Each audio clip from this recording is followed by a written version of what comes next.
বিসমিল্লাহির রহমানির রহিম। একটি হাদিস শুনে ইনশাআল্লাহ অনেক লাভ হবে। হ্যাঁ, অবসর সময়গুলো কে মিথ্যা, গীবাত, ঝগড়া, ফাসাদ, খেল তামাশা ইত্যাদি মন্দ কাজে ব্যয় করিবে না, বরং দিনী কাজে কিতাব পাঠ করবেন এবং আল্লাহওয়ালাদের সহবতে বসিয়া কাটাইবেন।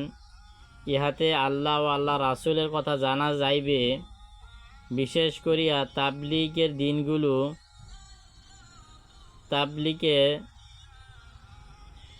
তাবলীগের কাজে সময় দিবেন।